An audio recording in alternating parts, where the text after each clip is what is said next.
Il y a des enfants qui sont discriminés, qui ont intégré cette discrimination en eux.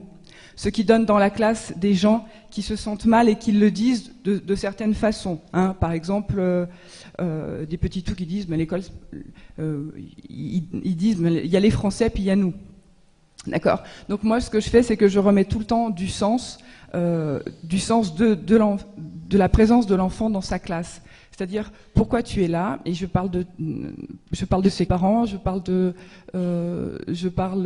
la société française, je lui explique ce que c'est. On parle de l'art, on parle de ce que c'est qu'une société, ce que c'est que l'art, hein, ce que c'est que le français. Moi, je suis professeur de français, donc je lui dis ce que c'est que la littérature.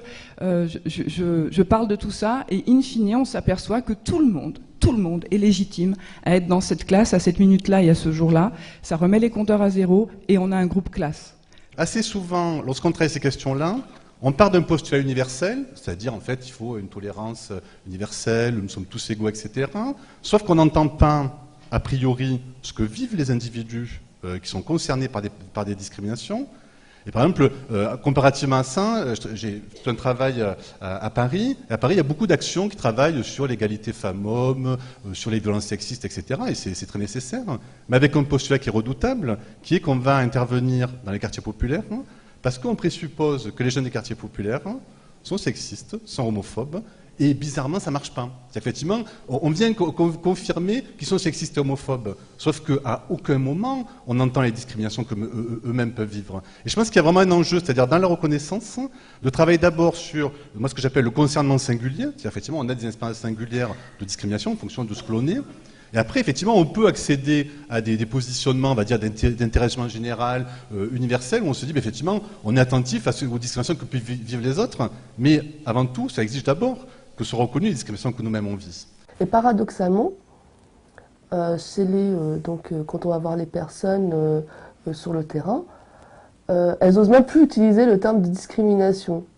Parce que la peur d'être stigmatisée, parce qu'à un moment donné, quand des personnes pouvaient dire qu'elles étaient victimes de discrimination, on disait mais non, c'est de la victimisation, c'est de l'autodiscrimination, enfin voilà, tout de suite, tout est discrimination.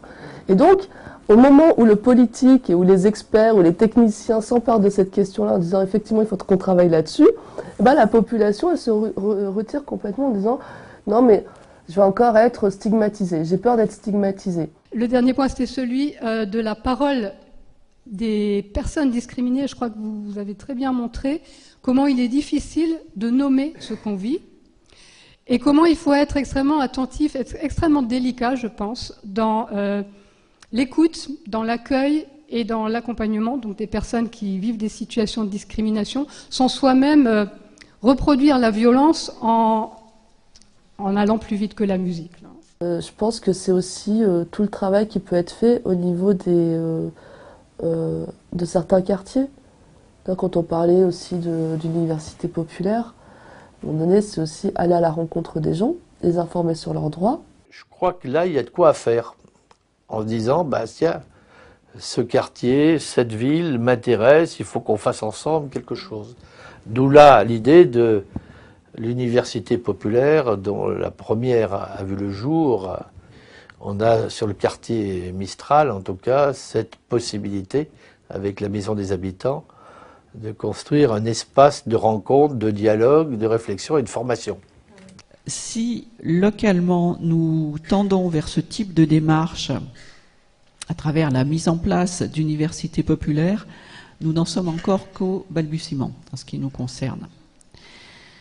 Mais l'un des intérêts de notre démarche est bien que les expériences menées dans les établissements puissent être une semence qui permette auprès des familles et des élèves que la parole sur cette question ne soit plus taboue et que collectivement, chacun, tous reprennent du pouvoir d'agir.